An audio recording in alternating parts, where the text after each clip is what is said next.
என்ன கோரி. அவன் மிகவும் தாகமடைந்து கர்த்தரை நோக்கி கூப்பிட்டு, தேவரீர், உமது அடியேன் கையினால் இந்த பெரிய இரட்சிப்பை கட்டளையிட்டிருக்க, இப்பொழுது நான் தாகத்தினால் செத்து விருத்த சேதனம் இல்லாதவர்கள் கையிலே விழ வேண்டுமோ என்றான். அப்பொழுது தேவன் லேகியில் உள்ள பள்ளத்தை பிளக்க பண்ணினார். அதிலிருந்து தண்ணீர் ஓடி வந்தது. அவன் குடித்தபோது அவன் உயிர் திரும்ப வந்தது. அவன் பிழைத்தான். ஆனபடியால் அதற்கு என்ன கோரி என்று பெயரிட்டான். அது இந்நாள் வரையும் லேகியில் இருக்கிறது. அவன் பெலிஸ்தரின் நாட்களில் இஸ்ரவேலை 20 வருஷம் நியாயம் விசாரித்தான். சிம்சோன் ஒரு கழுதையின் பச்சை தாடை எலும்பை கொண்டு 1000 பெலிஸ்தரை கொண்டு போடுகிறார். அவர் பெலிஸ்தரை மகா பெரிய சங்காரம் பண்ணுகிறார். இந்த சம்பவம் நடைபெற்ற பிறகு சிம்சோனுக்கு ஒரு பிரச்சனை உண்டாகிறது. அவருக்கு குடிக்க தண்ணீர் கிடைக்கவில்லை. சிம்சோன் மிகவும் தாகமடைகிறார். தாகத்தினால் மயங்கி விடும் நிலைமையில் இருக்கிறார்.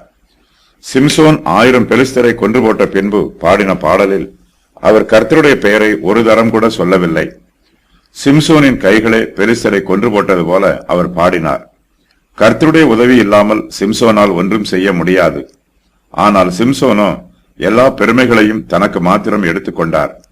கழுதையின் தாடை எலும்பினால் 1000 பேரை கொன்றேன் என்று தன்னுடைய பலத்தையும் பராக்கிரமத்தையும் புகழ்ந்து பாடினார். இப்போதோ சிம்சோன் மிகவும் தாகமடைந்திருக்கிறார். அவருடைய சுய பலத்தினால் இந்த தாகத்தை தாங்கிக் கொள்ள முடியவில்லை. சிம்சோன் மிகவும் தாகமடைந்து கர்த்தரை நோக்கி கூப்பிடுகிறார். தனக்கு பேரும் புகழும் கிடைத்த போது சிம்சோன் கர்த்தரை மறந்து விட்டார். இப்போதோ அவர் தாகத்தினால் செத்து போகக்கூடிய நிலைமையில் இருக்கும்போது கர்த்தருடைய உதவிக்காக அவரிடத்தில் ஜெபம் பண்ணுகிறார். யுத்த நாட்கள் முடிந்தது என்று சிம்சோன் நினைக்கிறார். ஆனால் கர்த்தர் அவருக்கு வேறு திட்டங்களை வைத்திருக்கிறார். புதிய ஏற்பாட்டு காலத்து விசுவாசிகளாகிய நமக்கு ஏராளமான வாக்குத்தத்தங்களை கர்த்தர் கொடுத்திருக்கிறார். பழைய ஏற்பாட்டு கால பரிசுத்தவான்களுக்கு இந்த சிலாக்கியங்கள் கிடைக்கவில்லை. ஆயினும் சிம்சோன் கர்த்தரிடத்தில் வைத்திருந்த விசுவாசத்தினால் நற்பெயர் பெற்றார். நமக்கு வாக்கு பண்ணப்பட்டிருக்கும் வாக்குத்தத்தங்களை பற்றி கொண்டு நாம் கர்த்தருக்காக ஜீவிக்க வேண்டும். சிம்சோனை போலவே இன்றும் அநேகர் இருக்கிறார்கள். கர்த்தர் தங்களுக்கு செய்த நன்மைகளை அவர்கள் மறந்து விடுகிறார்கள். கர்த்தரை துதித்து அவரை ஸ்தோத்திரியாமல் இருக்கிறார்கள்.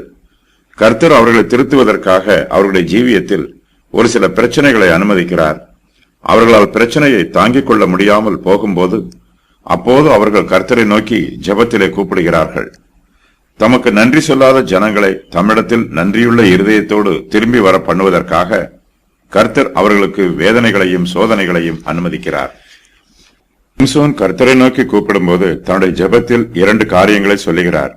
அவையாவன, சிம்சோன் தன்னை கர்த்தருடைய ஊழியக்காரராக அங்கீகரிக்கிறார். சிம்சோன் இப்போது சத்துருக்களின் கைகளில் விழுவதற்கு ஆயத்தமாயிருக்கிறார். சிம்சோன் தன்னை பற்றியும் கர்த்தர் தன் மூலமாய் செய்கிற காரியங்களை பற்றியும் தன்னுடைய ஜெபத்திலே சொல்லுகிறார். தேவரீர், உமது அடியேன் கையினாலே இந்த பெரிய ரட்சிப்பை கட்டளை இட்டிருக்கிறீர் என்று நடந்த சம்பவங்களை சிம்சோன் ஜெபத்திலே சொல்லுகிறார். சிம்சோனுக்கு பெலிஸ்தர் மீது வெற்றி கிடைத்திருக்கிறது. சிம்சோன் இந்த வெற்றியை பற்றி சொல்லும்போது இதை பெரிய ரட்சிப்பு என்று சொல்லுகிறார். கர்த்தர் சிம்சோனுக்கு உதவி செய்யவில்லை என்றால் அவரால் பெலிஸ்தரை ஜெயித்திருக்க முடியாது. பெலிஸ்தர் சிம்சோனை கொண்டு போட்டிருப்பார்கள். நம்முடைய ஜீவியத்திலும் கர்த்தர் நமக்கு கடந்த காலத்திலே தம்முடைய வல்லமையையும் நன்மையையும் கிருபையையும் இரக்கத்தையும் வெளிப்படுத்தி இருப்பார். நம்முடைய ஜெபங்களில் அவற்றை நாம் நன்றியுள்ள இருதயத்தோடு நினைவு கூற வேண்டும். கர்த்தருடைய புதிய கிருபைகளுக்காகவும் புதிய இரக்கங்களுக்காகவும் விண்ணப்பம் பண்ணும்போது அவர் நமக்கு ஏற்கனவே காண்பித்த கிருபைகளையும் இரக்கங்களையும் நினைத்து அவருக்கு நன்றி சொல்ல வேண்டும்.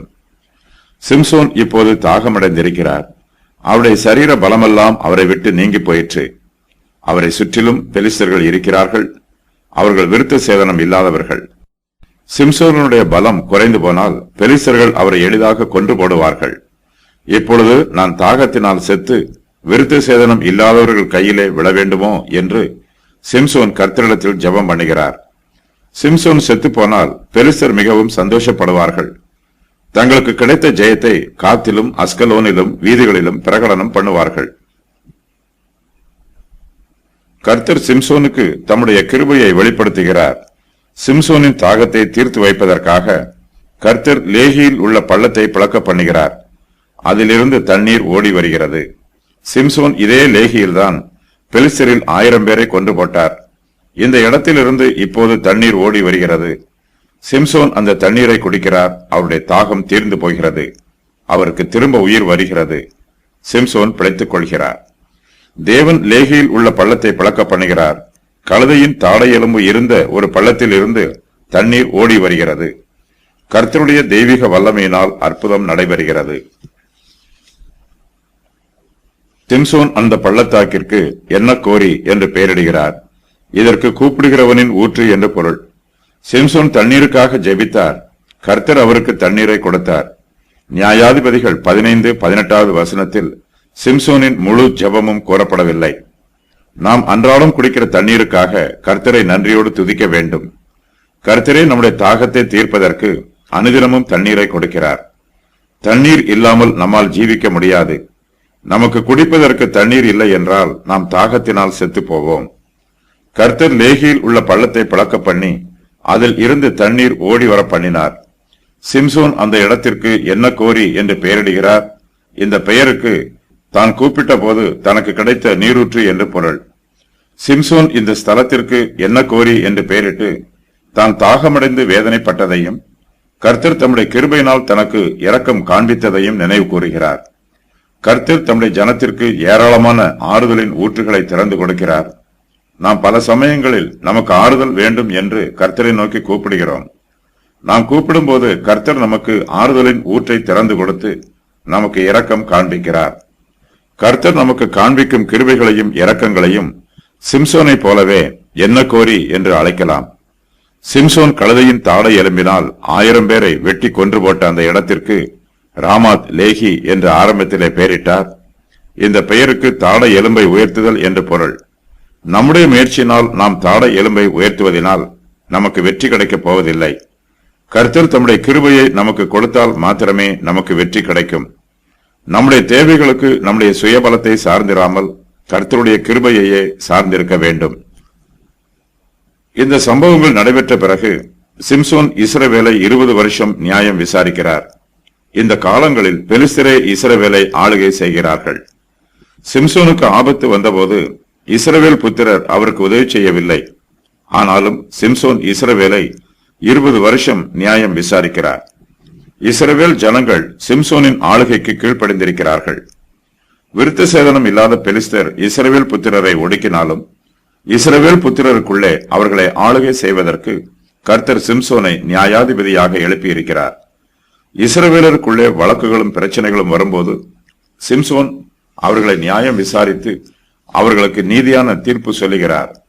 இஸ்ரவேல் புத்திரர் ஒருவரை ஒருவர் அழித்துவிடக் கூடாது. அவர்களை ஆளுகை செய்வதற்கு ஒரு நியாயாதிபதி வேண்டும். கர்த்தர் சிம்சோனை இஸ்ரவேலுடைய நியாயாதிபதியாக எழுப்பியிருக்கிறார். சிம்சோன் பெலிஸ்தரின் நாட்களில் இஸ்ரவேலை 20 வருஷம் நியாயம் விசாரித்தார் என்று எழுதப்பட்டிருக்கிறது. ஆனால் இந்த காலத்தில் நடைபெற்ற சம்பவங்களை பற்றி ஒன்றும் சொல்லப்படவில்லை. சிம்சோன் இஸ்ரவேலை நியாயம் விசாரித்து 20 வருஷங்களுக்கு பின்பு நடைபெற்ற சம்பவம் அடுத்த அதிகாரத்தில் எழுதப்பட்டிருக்கிறது. இஸ்ரவேலில் சிம்சோனின் நியாயம் விசாரித்த காலங்களை பற்றி அதிகமான விவரம் எதுவும் தெரியவில்லை. பெலிஸ்தரோடு அவர் பண்ணின யுத்தத்தில் கர்த்தர் செய்த அற்புதங்கள் மட்டுமே இந்த புஸ்தகத்தில் அதிகமாக விளக்கப்பட்டிருக்கிறது. இஸ்ரவேல் ஜனத்தார் மத்தியில் சிம்சோனின் நடவடிக்கைகள் எதுவும் இந்த புஸ்தகத்தில் அதிகமாக கூறப்படவில்லை.